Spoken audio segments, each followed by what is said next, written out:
आज आपके सामने जो परमेश्वर का वचन में लेकर आया हूं और बहुत महत्वपूर्ण है,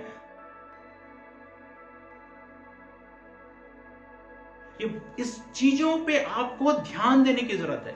जब आप इन चीजों पे ध्यान देंगे तब आप समझेंगे कि कई बार परमेश्वर की आशीषों को हम प्राप्त करते हैं, परमेश्वर के छुटकारे को प्राप्त करते हैं, परमेश्वर की चंगाई को प्राप्त करते हैं, लेकिन कई बार जो है हम प्रार्थना का उत्तर हमारे जीवन में नहीं पाते हैं। सही है, बहुत बार हम प्रार्थना तो करते हैं लेकिन प्रार्थना का उत्तर हम तक नहीं पहुंच पाता है। क्या कारण है ऐसे? क्या ऐसी बातें हैं? क्या परमेश्वर केवल कुछ ही प्रार्थना को सुनता है? नहीं। क्या केवल परमेश्वर कुछ ही लोगों की प्रार्थना को सुनता है या सबकी प्रार्थना को सुनता है? सबकी प्रार्थना को सुनता है। यदि भजन संहिता में आप पढ़ोगे तो वहां पर परमेश्वर को संबोधित करते हुए क्या कहा गया है?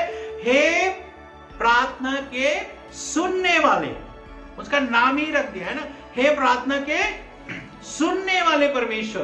तो प्रार्थना की ओर जो है परमेश्वर का ध्यान रहता है।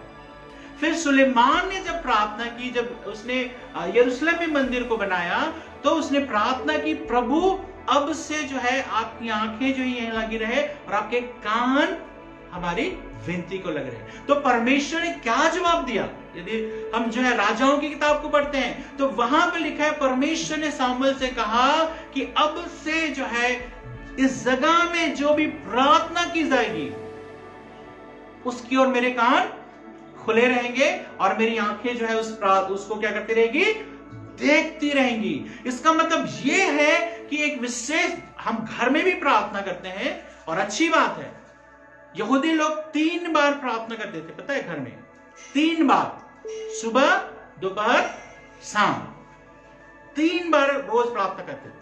फिर आराधनालय में प्रार्थना करते थे, जहां पे वो आराधनालय संडे को नहीं होता था, बाय द वे आराधनालय शनिवार के दिन होता था क्योंकि वो उनका सबत का दिन था। फिर वो लोग क्या करते थे?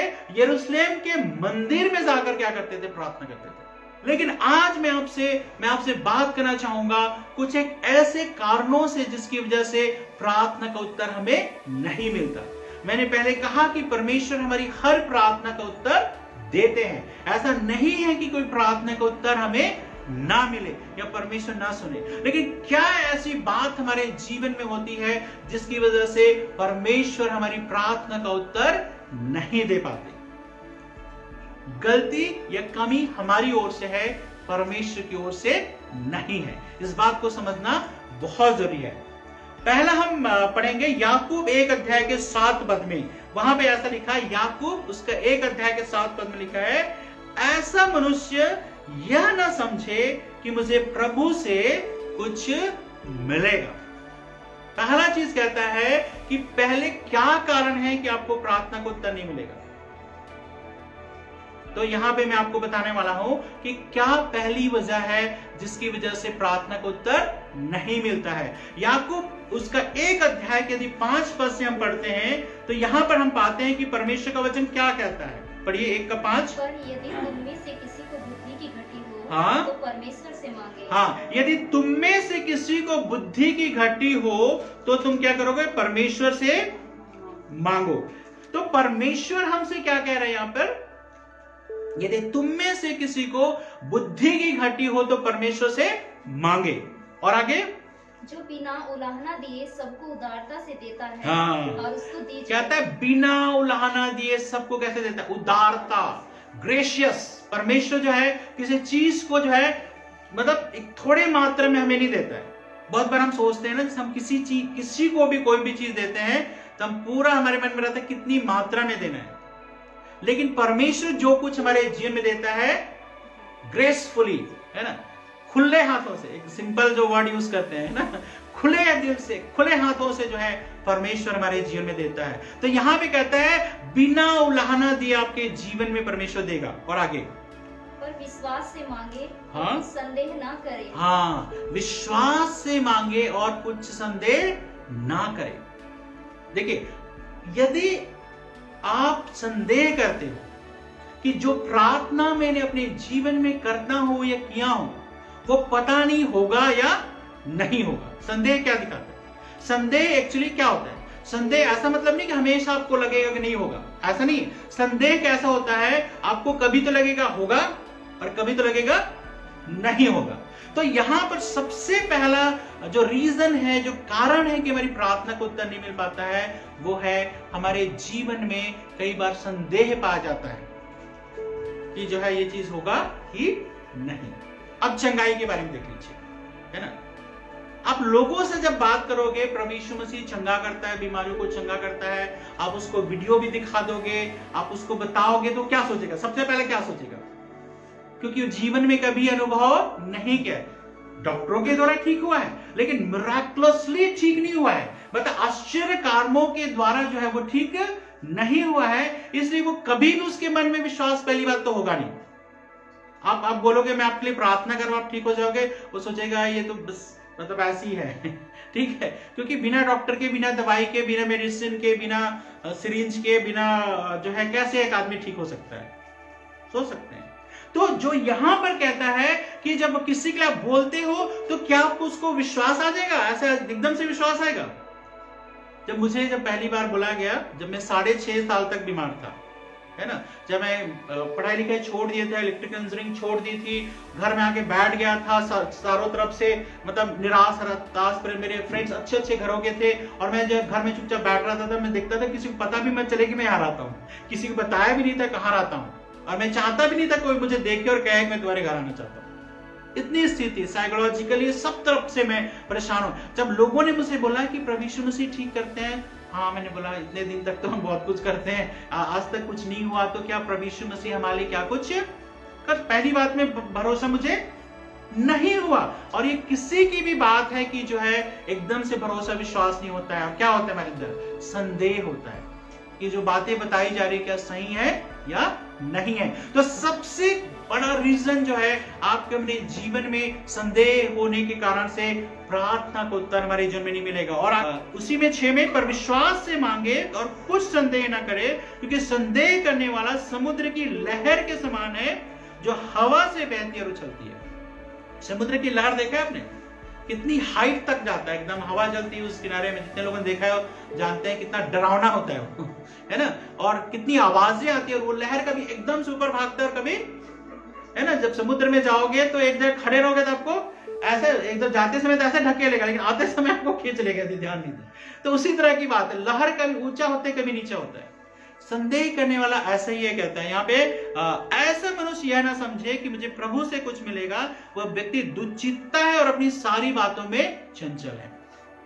तो ध्यान दीजिए, आप यदि प्रार्थना कर रहे हो, प्रभु से मांग रहे हो और आपके मन में विश्वास नहीं है, संदेह कर रहे हो कि पता नहीं होगा कि नहीं होगा, होगा कि नहीं होगा, यार लिखा है ऐसा मनुष्य यह ना समझे कि मुझे प्रभु से कुछ मिलेगा। लगता नेगेटिव है थोड़ा, लेकिन इस चीज को भी हमें जानना बहुत जरूरी है कि क्या ऐसी बातें हैं जिसकी वजह से मेरी प्रार्थना जो है रुक जाती है, परमेश्वर काम नहीं कर पाते हैं। दूसरा रीजन कि क्यों परमेश्वर जो है हमारी प्रार्थना का उत्तर नहीं दे पाते, मेरे साथ निकाले नीति वचन उसका 28 का 9 पद। नीति वचन उसका 28 अध्याय के 9 पद में देखिए यहाँ पे क्या लिखा है, जो अपना कान व्यवस्था सुनने से मोड़ लेता है उसकी प्रार्थना घृणित ठहरती है। क्या लिखा है? जो अपना कान व्यवस्था सुनने से मोड़ लेता है उसकी प्रार्थना। समझ में आ रहा है क्या लिखा है परमेश्वर के वचन में? जो परमेश्वर का वचन नहीं सुनना चाहता है उसकी प्रार्थना। आज के समय में सबसे ज्यादा हम क्या पसंद करते हैं? क्रिश्चियनिटी में सबसे ज्यादा क्या चलता है? म्यूजिक, है ना, म्यूजिक बहुत पसंद, अच्छे अच्छे गाना सुनना, लिखना, बजाना, ठीक है। और क्या चल रहा है? दूसरा मिरेकल, चमत्कार चल रहा है, भविष्यवाणी, दर्शन, ये सारे चल रहे हैं। लेकिन जब परमेश्वर के वचन की बारी आती है तो क्या होता है? मैं बार बार इस चीज को जोर देता हूं, हम में से बहुत कम लोग हैं जो परमेश्वर के वचन को उसका वही स्थान देते हैं। क्या आपका हृदय परमेश्वर के वचन सुनने के लिए तैयार है? आप सोचिए, क्यों परमेश्वर का वचन सुनना है? क्योंकि परमेश्वर के वचन के द्वारा परमेश्वर हमसे क्या करता है? बात करता है। यहां पर आप अपनी बात तो सुनाना चाहते हो, पर प्रार्थना में आप क्या कर रहे हो? आप अपनी बात तो सुनाना चाह रहे हो, लेकिन परमेश्वर जो आपसे वचन की तरह बात करना चाहते हो उसे आप सुनना नहीं चाहते। सोचिए, दो लोग बात कर रहे हो और एक व्यक्ति अपनी अपनी सुनाता रहे। कितनी देर तक आप सुनोगे? थोड़ी देर बाद बोलोगे जबरदस्ती का फोन तो नहीं बज रहा है, अरे मैसेज आ गया क्या, अरे मुझे जाना था कहीं। जबरदस्ती मतलब जब एक व्यक्ति आपकी आवाज नहीं सुनता, आपकी बात नहीं सुनता है, उसकी बात को आप नहीं सुन सकते। यहाँ पर जो है कई बार तो ऐसा होता है हम चर्च में बैठे हैं, लेकिन क्या होता है, इंतजार करते रहते हैं कब किसका फोन है, तुरंत घंटी बजे हम क्या करें, पहले बाहर जाके बात करें, है ना। परमेश्वर के वचन के समय बहुत ज्यादा सारी कलीसियाओं में होता है, सारे चर्च में होता है। मैं अपनी यहाँ को उदाहरण नहीं दे रहा हूँ बाय द वे, ठीक है। तो हम क्या करते हैं, कई बार फोन आ गया, मानो एकदम से किसी का हार्ट अटैक आ गया, मतलब तुरंत उस फोन को अटेंड करने जाना है, बाहर जाके पता चलेगा और कैसे हो, क्या हाल चाल है, मैं संडे में कहीं नहीं, आज छुट्टी थी, मैंने सोचा आपको कॉल करूं। सिंपल बात, आप परमेश्वर के वचन को ज्यादा महत्व न दे करके जो कॉल है, जो बातें हैं, उसको जो है महत्व देते हैं, तो जो है अच्छा नहीं है। सुनना परमेश्वर का वचन बहुत जरूरी है, क्योंकि सुनना क्या चीज को दिखाता है। किसी की कब सुनते हो, किसी की कब सुनते हो? क्या हर एक व्यक्ति की सुनते हो? या किसकी सुनते हो? जिसको आप लाइक करते हो, जिसकी बातें आप लाइक करते हो। हर किसी को सुनना पसंद नहीं करते हो। यूट्यूब जब आप देखते हो, फेसबुक जब देखते हो, सबको आप घंटों नहीं देखने जाते। जिसको आप नाम से पसंद करते हो, हाँ इसका है ना, सुनते कब हो? जब किसी को लाइक करते हो, पसंद करते हो। यहां पे परमेश्वर का वचन कहता है, जो अपना कान व्यवस्था सुनने से, परमेश्वर का वचन सुनने से, ध्यान दीजिए, व्यवस्था का मतलब क्या है? परमेश्वर का वचन। जिसका कान परमेश्वर का वचन सुनने के लिए तैयार नहीं है, वो चाहे कितनी भी प्रार्थना करे। और आजकल ऐसे बहुत सारे लोग हैं, यूट्यूब में भी देखना, जो सही वचन रहते हैं उसके कितने व्यूज देखना, खोजना आज यूट्यूब में, ठीक है। जो वचन सही प्रचार करते हैं उसको व्यूज, कुछ एक लोग हैं जो फेमस हैं, ज्यादा व्यूज आएगा, लेकिन बहुत कम लोगों के जो है मुश्किल से 200, 250, मुश्किल से कई लोगों के 50, कोई 60 अच्छे वचन प्रचार, और जो बहुत सारी दूसरी बातें कर रहे हैं उसके व्यूज देखोगे 1 मिलियन, 2 मिलियन, ठीक है। तो ये मतलब है यहाँ पर कि परमेश्वर का वचन को स्थान देना बहुत जरूरी है। यदि आप परमेश्वर के वचन को नहीं सुनते हैं, नहीं पढ़ते हैं, नहीं मानते हैं, तो परमेश्वर आपकी और मेरी प्रार्थना को नहीं सुन सकते। तो उसकी प्रार्थना कैसे ठहरती है? घृणित ठहरती है। आप कितने भी प्रार्थना करने वाले हो, लेकिन परमेश्वर का वचन सुनना, मानना आपके जीवन में नहीं है, परमेश्वर आपकी प्रार्थना को नहीं सुनेंगे।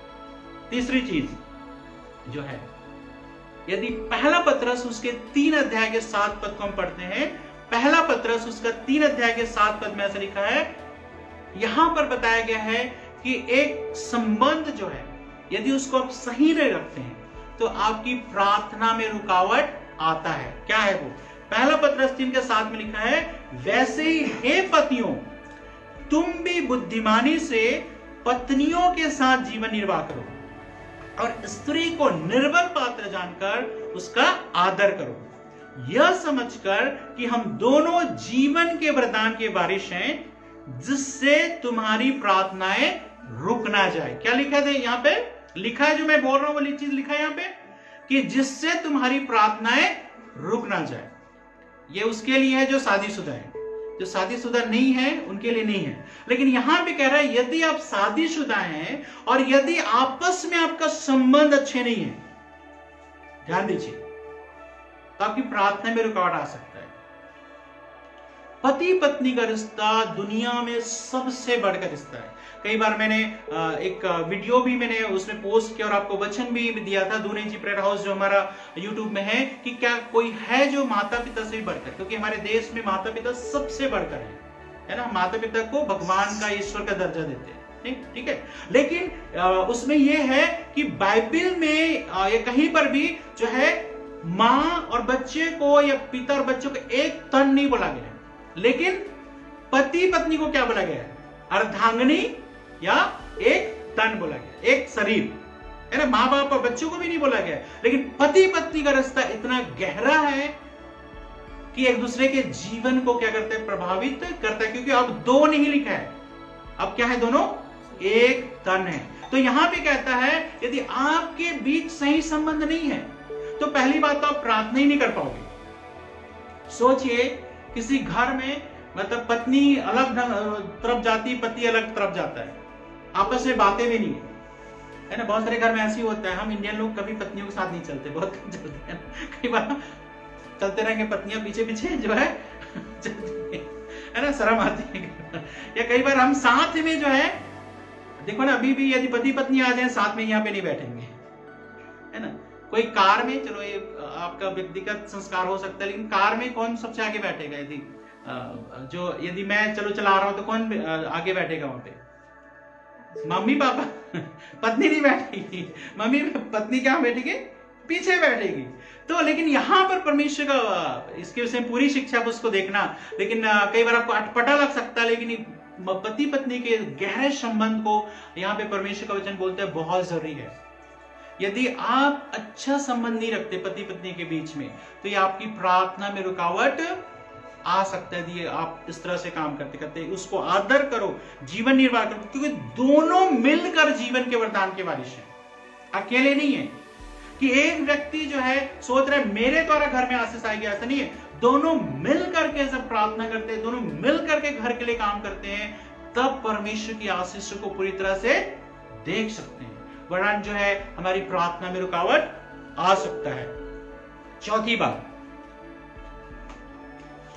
जो है अपने ऊपर भरोसा रखना और दूसरों को तुच्छ जानना। मेरे साथ निकाले लूका रचित सुसमाचार 18 अध्याय के 9 पद में।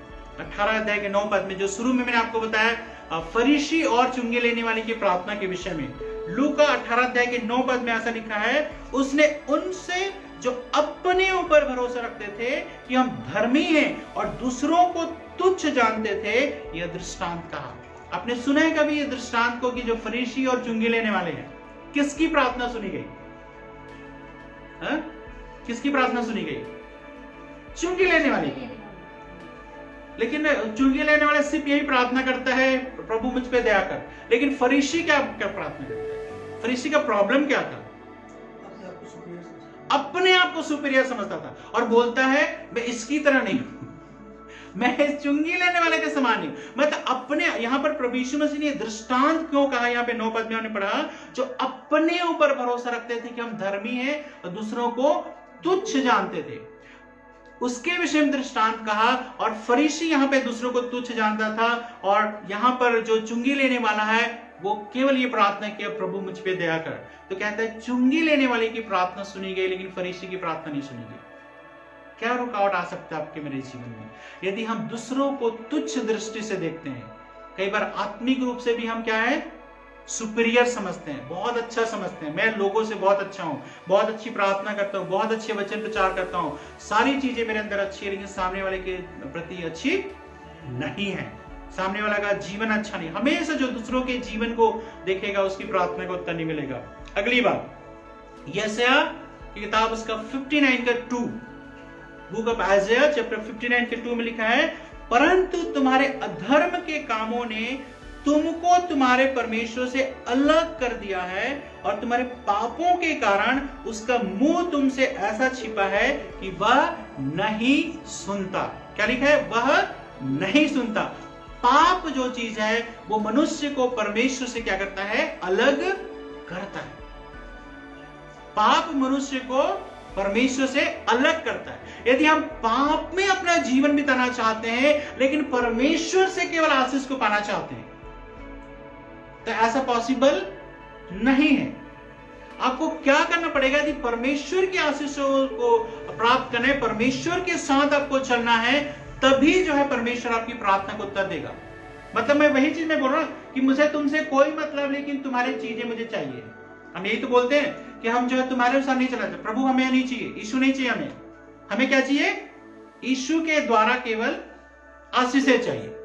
तो यहां भी कह रहा है जो पाप में जीवन बिताता है उसके जीवन में कहता है परमेश्वर उसकी प्रार्थना को नहीं सुन सकता, क्योंकि पाप है वो मनुष्य को परमेश्वर से अलग करता है। जो बाइबल का परमेश्वर है उसके सबसे ज्यादा गुणों की क्या चीज के बारे में चर्चा की गई है?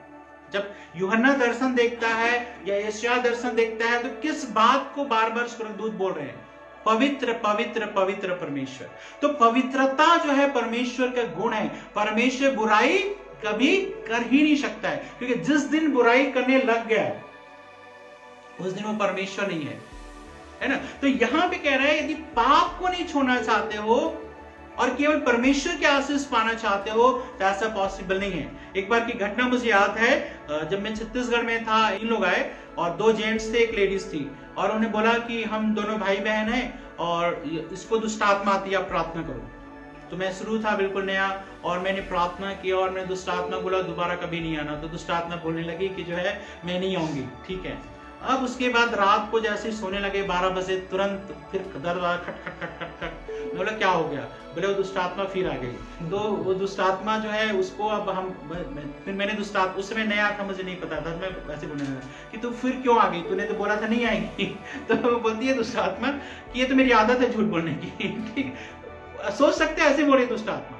अब जो है अब क्या करने लगे, दुष्ट आत्मा जा ही नहीं रही है। फिर उसको एक किसी विश्वासी के घर में लेके गए, एक बहन थी, क्योंकि मैं भी दूसरे के साथ रहता था उस समय, तो मैं उस घर में लेके गया और सारी रात चिल्ला चिल्ला के गला बैठ गया, प्रार्थना करते करते वो दुष्ट आत्मा वहीं के वहीं थी। हमने बोला क्या हो गया, दुष्ट आत्मा निकली ही नहीं, और हम दोनों तीनों का गला पूरा बैठ गया एकदम से। जैसे होता नहीं कई बार अगले दिन बात नहीं कर पा रहे हैं, क्योंकि सारी रात प्रार्थना करते रहे, मतलब ना जगह भी प्रार्थना करते रहे 12 बजे से। फिर अगले सुबह क्या हुआ, किसी परमेश्वर के दास से मैं मिला, अचानक वो वहां पे गए थे, मैं उनसे मिला, तब कुछ बातें बता दी कि उनसे बात करो पहले कि प्रॉब्लम क्या है, नहीं मिल रहा है। मैंने बोला सच सच बताओ दोनों के बीच क्या संबंध है।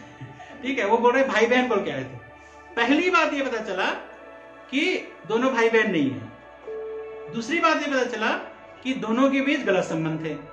तीसरी बात ये पता चला कि उन्होंने जो बच्चा था उसको अबॉर्ट करवा दिया। ठीक है, तो यहां पर दुष्ट आत्माएं क्यों नहीं छोड़ रही थी उसको? इवन मैं प्रार्थना कर रहा था, लेकिन दुष्ट आत्माएं क्यों नहीं छोड़ रही थी? थोड़ी देर के लिए छोड़ के चली गई, लेकिन क्यों नहीं छोड़ रही थी उसको? क्योंकि पाप में दुष्ट आत्माओं का अधिकार है। जहां पे पाप है वहां पे दुष्ट आत्मा जो है काम करना जरूरी है, क्योंकि उसका अधिकार है। यहां पर हम चाहते रहे प्रभु हमें छुटकारा दे, लेकिन यहां पे जो लोग आए थे उनकी सबसे बड़ी समस्या थी कि वो जो है पाप को छोड़ना नहीं चाहते थे। और जब मैंने अच्छे से साफ साफ बताया कि देखो सबसे पहला पाप तो नहीं है कि किसी की हत्या की है, ठीक है, जीवन हत्या है। दूसरी बात मैंने बोला कि यदि तुम्हारे पास भाई बहन का संबंध नहीं है तो तुम क्या करो, शादी कर लो।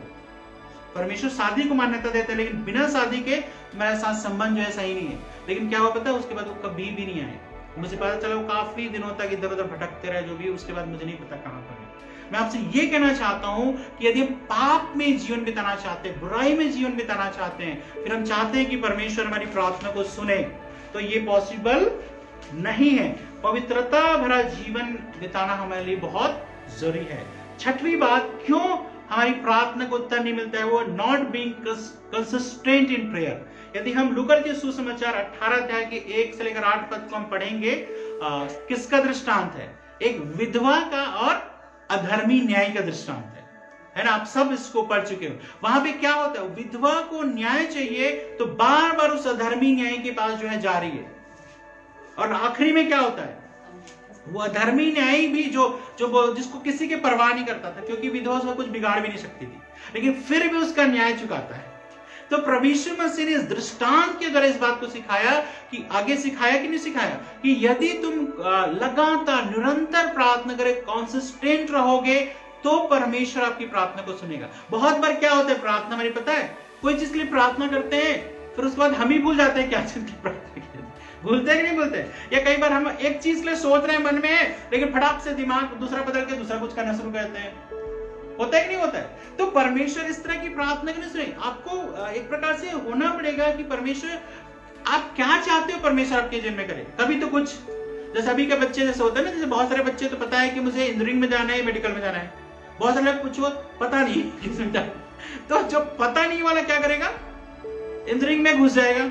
जैसे मैं घुस गया था इंजीनियरिंग में घुस जाएगा, लेकिन क्या होगा, वो सक्सेसफुल नहीं होगा। भले मेहनत करेगा, सब कुछ हम बोलते हैं ना, मेहनत करो सब चीज हो जाएगा, लेकिन बहुत सारी चीजें आप चेंज नहीं कर सकते, आपका माइंड को चेंज नहीं कर सकते। ठीक है, तो यहां पर जो है एक दिक्कत होती है मेरे साथ कि कभी हम परमेश्वर से कुछ और प्रार्थना करते हैं और कभी परमेश्वर से कुछ और प्रार्थना करते हैं। तो इस तरह की प्रार्थना को परमेश्वर जो है कैसे उत्तर दे, कौन सा उत्तर दे? यहां पर एक बात हमको समझना है कि आपको स्थिर रहना, आप क्या चाहते हो परमेश्वर आपके लिए करे। जब तक आप स्थिर रहकर उसके लिए प्रार्थना नहीं करते हो, परमेश्वर कैसे जवाब दे सकता है? 7, जो कंगाल की दुहाई पर कान न दे वह आप पुकारेगा और उसकी सुनी जाएगी। नीति वचन में ऐसा लिखा, जो कंगाल की दुहाई पर कान न दे वह पुकारेगा और उसकी सुनी न जाएगी। यदि आपके पास अबंडेंट है, बहुत तायत से है, लेकिन कोई कंगाल व्यक्ति जो है आपके पास आता है और उसके पास दैनिक जीवन की जरूरतें नहीं है, और क्या करते हैं आप उसको, क्या करते हो? हम आदमी के लोग क्या करते जाते हैं? आपके लिए प्रार्थना करेंगे। भूखा है तो आपकी प्रार्थना से उसको प्रार्थना नहीं चाहिए, उसको क्या चाहिए? खाना चाहिए। कपड़े नहीं तो क्या करना चाहिए? उसको कपड़ा चाहिए। लेकिन हम आदमी के लोग क्या चाहते हैं? ज्यादातर क्या होते हैं पता है? प्रभु और दे दे, प्रभु और दे दे, प्रभु और दे दे, चारों तरफ से मिलता रहे, लेकिन दूसरे की जरूरत की तरफ हमारा। मैं नहीं कह रहा हूं कि अपनी सारी चीजें जो है, जो भी मांगने हैं तो लुटा दो, नहीं तो लोग तो करते रहेंगे ऐसी, ठीक है, मैं ही नहीं कह रहा हूं। लेकिन जो वाकई जरूरतमंद है और वाकई किसी को डेली नीड्स की है ना, मैं नहीं कह रहा हूं किसी बच्चे का फीस 20,000 रुपए तो आप दे पाओगे, ऐसा पॉसिबल नहीं है, लेकिन डेली नीड, अरे भूखा है, कपड़े नहीं है, ठंड में वो कर रहा है और वो बोल रहा है कपड़े नहीं, जा जा जा जा उधर जा उस वाले घर में जा, सामने में। इस तरह की चीजें जो है कहता है, जब मैं नहीं कह रहा हूं हर भिखारी को आपको देना है, लेकिन मैं जो जरूरतमंद है वाकई उसकी नीड को जानते हो तो उसकी ओर कान लगाओ। केवल ये ना कहो कि मैं आपके लिए प्रार्थना करूंगा, ठीक है, आत्मिक लोग के पास यही है, हर चीज के लिए प्रार्थना करूंगा, लेकिन जो करना चाहिए उसको नहीं करें। मैं नहीं कह रहा हूं कि आपको जो है अपने पूरा चीज लुटा देना है, लेकिन यदि आपके पास है और उसमें से कुछ आप कर सकते हैं तो उसके लिए कीजिए। यदि आप नहीं करते हैं, परमेश्वर का वचन कहता है जो दुहाई पे कान नहीं देता है और वो खुद पुकारेगा उसकी भी नहीं सुनी जाएगी। 8वां पद, परमेश्वर आपकी नहीं सुनेगा जब आप परमेश्वर की प्रतिज्ञाओं के विषय में बात करते हैं परंतु परमेश्वर की आज्ञाओं पर ध्यान नहीं देते। यहां पर क्या चीज है? एक देश के नागरिक होने के नाते हम क्या करते हैं ज्यादातर कि ये मेरा अधिकार है, संविधान में मुझे अधिकार दिया गया है, ठीक है, हम बात करते हैं ना कि संविधान के अनुसार ये मेरा अधिकार है, लेकिन संविधान में केवल अधिकार नहीं लेकिन कर्तव्य भी है, रेस्पॉन्सिबिलिटी भी है, ड्यूटी भी है। तो जब इस भारत देश में रहते हो तो केवल को अधिकार की बात नहीं करो परंतु कर्तव्यों की बात करो कि आपको इस देश की मान सम्मान की रक्षा करना है, इस देश के आगे बढ़ाने के लिए काम करना है, कोई चीज ऐसा काम नहीं करना है जिससे इस देश का नुकसान हो। लेकिन क्या होता है, लोग अधिकार की बातों को ध्यान रखते हैं। उसी तरह परमेश्वर के वचन में क्या चीज ध्यान रखते हैं लोग? परमेश्वर के वचन में क्या ध्यान रखते हैं? कहां पे आशीष के बारे में लिखा है, छांट के, है ना। इसलिए तो क्या होता है, जब 31st नाइट होता है तो अच्छे प्रिंट करवा लेते हैं ना, जो अच्छे वचन है, प्रतिज्ञा वाले वचन, और उसमें से आप इसमें से एक छांटो बोलते हैं, है ना, इसमें से एक छांटो, और क्या वचन लिखा है? सारे आशीष वाले वचन लिखे हैं, ठीक है। और बोलेगा हाँ प्रभु ने मेरे मतलब पूरा साल भर के लिए वचन दिया। मैं नहीं कह रहा हूं गलत है, मैं आपको ये चीज समझा रहा हूँ कि सिर्फ आशीषों की बात है नहीं, लेकिन परमेश्वर के और दूसरे भी वचन है भाई, केवल आशीष की बात नहीं है। परमेश्वर का वचन बहुत बार लिखा है कि आपको कुछ करना है। अब देखो लोग क्या बोलेंगे, फिलिपियों 4:19 क्या लिखा है? फिलिपियों 4:19 में, मेरा परमेश्वर भी अपने उस धन के अनुसार जो महिमा सहित यीशु मसीह में है तुम्हारी हर एक घटी को पूरी करेगा। तो ये वचन अच्छा वचन है, ठीक है, तो इसको ले लिया, बार बार बोल रहे हैं, प्रभु आपने बोला है कि आप हर एक घटी पूरा करेंगे। लेकिन मलाकी 3:10 में भी तो लिखा है, क्या लिखा है मलाकी 3:10? सारे दशमांश मेरे भंडार में ले आओ और ऐसा करके मुझे परखो कि चाहे तुम्हारे ऊपर अपरंपार आशीष की वर्षा करता हूं कि नहीं करता हूं। तो लोगों ने क्या कर दिया, जो फायदे वाले वचन को तो छांट के अपने पास रख लिया, प्रभु आपके वचन में लिखा है, प्रभु आपके वचन, और प्रार्थना भी करते हैं, लेकिन जो करना है आपको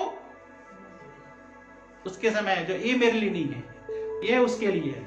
तो जो चीज आप करोगे नहीं यदि परमेश्वर के वचन में कहा है, वो चीज परमेश्वर आपको नहीं दे सकते। ध्यान दीजिए, परमेश्वर जो है दोनों ही चीज देखते हैं, क्या अपनी ड्यूटीज निभा रहे हो, क्या कर्तव्यों को कर रहे हो। जब आप कर्तव्यों को कर रहे हो तभी परमेश्वर क्या कर सकता है, आपके जीवन में अपनी प्रतिज्ञा को पूरी कर सकता है। आखिरी वचन मत्ती 7:7 और 8, आपको मुखाग्र होगा ये चीज, मत्ती 7:7 और 8 पर क्या लिखा है यहाँ पे? मांगो तो तुम्हें दिया जाएगा, और 8 पद में, क्योंकि जो कोई मांगता है उससे मिलता है, जो ढूंढता है वो पाता है, जो खटखटाता है उसके पर। अब इसमें दो चीज के बारे में आपको बता रहा हूं, प्रैक्टिकल उदाहरण के रूप में विवाहिक रिश्ता और जॉब, दो चीज आप खासकर, बहुत सारी चीजों में अप्लाई कर सकते हैं, लेकिन खासकर दो चीज में आपको बोल रहा हूं। क्या करते हैं किसी की शादी करनी हो तो क्या करते हैं? ज्यादातर प्रार्थना करते हैं कि प्रभु शादी हो जाए, प्रभु शादी हो जाए, प्रभु शादी हो जाए, प्रभु शादी हो जाए। दूसरों को भी क्या बोलते हैं? इसके लिए प्रार्थना करना, प्रभु शादी हो जाए, प्रभु शादी हो जाए, प्रभु शादी हो जाए। ठीक है। या जॉब के लिए भी क्या बोलते हैं? मेरे लिए प्रार्थना करना, मुझे जॉब लग जाए, मेरा जॉब लग जाए, मेरा जॉब लग जाए। दूसरों को भी बोलते हैं। लेकिन यहां पर कहता है मांगो तो तुम्हें दिया जाएगा, प्रार्थना। उसी के साथ क्या लिखा है? नहीं, उससे पहले क्या लिखा है? मांगो तो दिया जाएगा, उसके बाद क्या लिखा है? ढूंढो तो तुम पाओगे। सिर्फ मांगने से नहीं पाओगे। क्या बैठ गया, प्रभु मेरी बेटी की शादी करवा देना या मेरी बहन की शादी करवा देना। ज्यादातर लोग ऐसे करते हैं, हम सोचते हैं या मेरे बेटे की शादी करवा देना। हम प्रार्थना करके चुप बैठ जाते हैं कि प्रभु अपने समय में करेगा, और करते करते करते एज भी निकल गई। बोले प्रभु इतने दिन तक प्रार्थना करें, क्यों नहीं इस परमेश्वर प्रार्थना सुन रहे? परमेश्वर क्यों नहीं सुन रहे? बहुत लोगों की शादी क्यों नहीं हो पाती है? ढूंढते नहीं। परमेश्वर क्या कह रहा है? You have to go. ठीक है। ढूंढने के लिए कैसे? ढूंढने, लोग ढूंढने नहीं आएंगे। जैसे बोलते हैं ना, बहुत सारे लोग पहले बोलते थे एक राजकुमार है जो श्वेत घोड़े में जो है, मेरे पास मेरा राजकुमार कहीं ना कहीं से आ जाएगा। नहीं, आपको जाके क्या करना पड़ेगा? ढूंढना पड़ेगा। ये भी नहीं बोल रहा हूं बहन लोग जाके ढूंढना शुरू कर दें, ठीक है। मतलब ये चीज मैं बोल रहा हूं कि आपको परमेश्वर के सिद्धांत को समझना पड़ेगा। यहां प्रार्थना करो और जाकर के ढूंढो, और क्या करो? खटखटाओ, नॉक करो। यही चीज जॉब के विषय में लागू होता है। परमेश्वर जॉब घर बैठे नहीं देगा कि चुपचाप कोई कुछ पढ़ाई नहीं कर रहा है, कोई कंपटीशन एग्जाम नहीं दे रहा है, लेकिन प्रभु उसको क्या जॉब दे देगा? जो पढ़ाई भी नहीं करता, जो कंपटीशन एग्जाम में भी नहीं जाता और कुछ नहीं करता, घर में बैठे बैठे अचानक से उसके पास कॉल लेटर आ जाएगा कि जो है तुम्हारी जॉब लग गई है। लोग तो ऐसी अपेक्षा करते हैं। आपको क्या करना पड़ेगा? जाके ढूंढना पड़ेगा, बाहर जाना पड़ेगा, नॉक करना पड़ेगा, तब जो चीज है आपके जीवन में आएगा। तो कहते हैं जो कोई मांगता है उसे मिलता है, जो ढूंढता है वो पाता है। 8 पद मिलकर, जो ढूंढता है वो पाता है, जो खटखटाता है उसके लिए। मुझे कभी मत बोलना है कि मुझे जॉब नहीं लग रहा है। दुनिया में ऐसा कोई भी व्यक्ति नहीं है जिसके लिए कुछ ना कुछ काम ना हो। यदि आप काम नहीं मिल रहा है, इसका मतलब आप काम करना नहीं चाहते या ढूंढते नहीं, जाके खटखटाते नहीं। बस 2-4 जगह जाएंगे। चीज आप ढूंढोगे तो परमेश्वर आपके लिए क्या करेगा? उपलब्ध कराएगा। चाहे रिश्ता हो, चाहे कोई भी चीज हो, प्रभु चाहता है आप कुछ करो। प्रभु ये बैठ मत जाओ कि प्रभु अचानक से, पुराने स्टोरी ज्यादा सुनते हैं ना कि ईश्वर जिसको धन देना चाहता है उसको कैसे करता है। तो स्टोरी सुनाते हैं कि एक व्यक्ति जो है मतलब गया था, अचानक उस मतलब बहुत सारी चीजें हैं हम सोचते हैं, और अचानक उसको गड़ा हुआ धन मिल गया, या रास्ते में थैली पड़ी मिल गई। या हम देखते हैं कि जिसको नहीं मिलना रहता, जिसके भाग्य में नहीं होता, क्या था कि वो ऐसे अच्छे से जा रहा था, वहां थैली पड़ी थी, लेकिन उसी समय उसने सोचा कि अंधे लोग कैसे चलते हैं तो हम भी चल के देखें, तो उसने आंख बंद करके चलने लगा और धन उसका नहीं हुआ। ये स्टोरी आपने सुना है, पढ़ा है बहुत बार, है ना। तो ये बहुत सारी चीज करते हैं। उस तरह से जीवन में नहीं होता है। आपको मेहनत करना पड़ेगा, आपको जाना पड़ेगा, आपको प्रार्थना करना है, और आपको पढ़ाई करना है, आपको ढूंढना है, चाहे वैवाहिक रिश्ता हो, चाहे जॉब हो, चाहे किसी भी चीज हो। तो ये सारी चीजें जो है, इस बात को परमेश्वर का वचन बताता है, ये कारण हो सकते हैं यदि आप अपनी प्रार्थना का उत्तर नहीं पाते हैं। परमेश्वर कोई भी प्रार्थना का उत्तर ऐसा नहीं देगा। 3 चीज कहता है। एक जो है यस कहता है, और दूसरा वेट करने के लिए कहता है, या तीसरा नो बोलता है। तो बहुत सारे नो इस वजह से होते हैं, है ना, कि क्यों हम प्रार्थना का उत्तर नहीं पाते। सबसे पहला चीज है कि हम विश्वास नहीं कर पाते। कई बार क्या होता है, जब हम देखते हैं, कई बार ऐसा होता है कि जब किसी के लिए प्रार्थना करते हैं, है ना, जब किसी के लिए प्रार्थना करते हैं कि इसका जीवन सुधर जाए, प्रार्थना करते हैं, और उसके बाद जैसी प्रार्थना करता है वो क्या बोलते हैं? ये तो कभी नहीं सुधरेगा। सुना है आपने? परिवार में भी जब पारिवारिक प्रार्थना खूब जम सम के कलीसिया में भी, और जब उसके बाद वहां से तुरंत निकलती है बोलना शुरू करते हैं, ये व्यक्ति कभी नहीं सुधरेगा। तो जब एक तरफ प्रार्थना कर रहे हैं सुधरने के लिए, दूसरे तरफ आपको मन में है ही है कि कभी नहीं सुधरेगा, तो प्रभु उसके उत्तर नहीं दे सकते बाइबल वचन के अनुसार। दूसरी बात हमने देखा कि जो परमेश्वर को नहीं चाहते, ईश्वर को अपने जीवन में नहीं चाहते, उसका वचन नहीं चाहते, उसको अपनाना नहीं चाहते, उसके जीवन में परमेश्वर प्रार्थना को उत्तर नहीं दे पाते। तीसरा चीज है आपके पारिवारिक रिश्ता यदि मजबूत नहीं है, एक दूसरे के साथ अच्छे से जुड़े हुए नहीं है, तो परमेश्वर आपकी प्रार्थना को उत्तर नहीं सुन सकता। चौथी बात थी, जो दूसरों को तुच्छ जानते थे और अपने आप पे भरोसा रखते थे, उनकी प्रार्थना, जो प्राइड है, जो प्राउड लोग हैं, उनकी प्रार्थना को परमेश्वर नहीं सुन सकता। पांचवी बात है कि हम यदि पाप में जीवन बिताते हैं, कंटिन्यू करते हैं लगातार, ऐसा नहीं, कोई भी ऐसा नहीं है जो बिना पाप के, हम सब ने पाप किया है, लेकिन कोई चीज जब परमेश्वर आपको याद दिलाता है कि ये चीज गलत है, और हम क्या करते हैं, उस चीज को करते रहते हैं, परमेश्वर मेरी प्रार्थना को नहीं सुनेगा। फिर छठवीं बात थी कि निरंतरता नहीं हमारे जीवन में, उस जब प्रार्थना करें कंसिस्टेंट आपको होना है, उस चीज के लिए लगातार यदि हम प्रार्थना नहीं करते हैं, कुछ दिनों बाद उसको छोड़ देते हैं, भूल जाते हैं, उस प्रार्थना को उत्तर हम नहीं पाएंगे।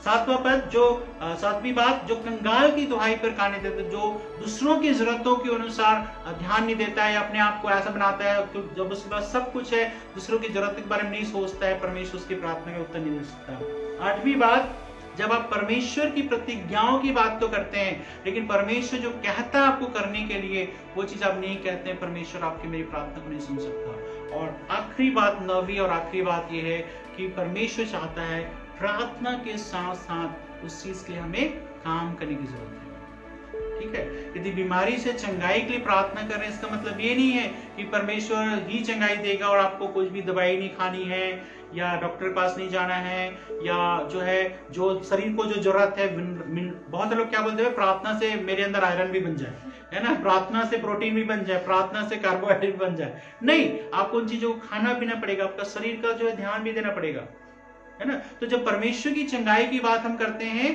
तो मिराकुलस हीलिंग तो है, बिना दवाई की हीलिंग भी है, लेकिन साथ ही साथ हम अपनी तरफ से उपाय करते हैं। हम कहते हैं प्रभु हम डॉक्टर के पास जा रहे हैं, लेकिन आप चंगा करने वाले हैं, इसलिए हॉस्पिटल में भी क्या लिखा है, वी ट्रीट ही हील्स, ऐसा लिखा रहता है। तो यहां पर एक चीज को हमको समझना बहुत जरूरी है कि परमेश्वर प्रार्थना का तो उत्तर देता है, लेकिन हमें जो कुछ करना है उसको यदि हम नहीं करते हैं, परमेश्वर हमारी प्रार्थना को उत्तर नहीं दे सकते। ठीक है, इसमें आप देखिए आपके जीवन में कौन सी बात है, या मेरे जीवन में कौन सी बात है। मैं भी सिद्ध नहीं हूं, मेरे जीवन में भी बहुत सारी कमजोरियां हैं, लेकिन जब परमेश्वर के वचन के पास आते हैं तो हमें अपनी कमजोरियां दिखाई देती हैं, और इस समय जो है हम प्रार्थना करेंगे, अपनी आंखों को बंद कर लेंगे, और आप जानते हैं आपके जीवन में क्या बात है।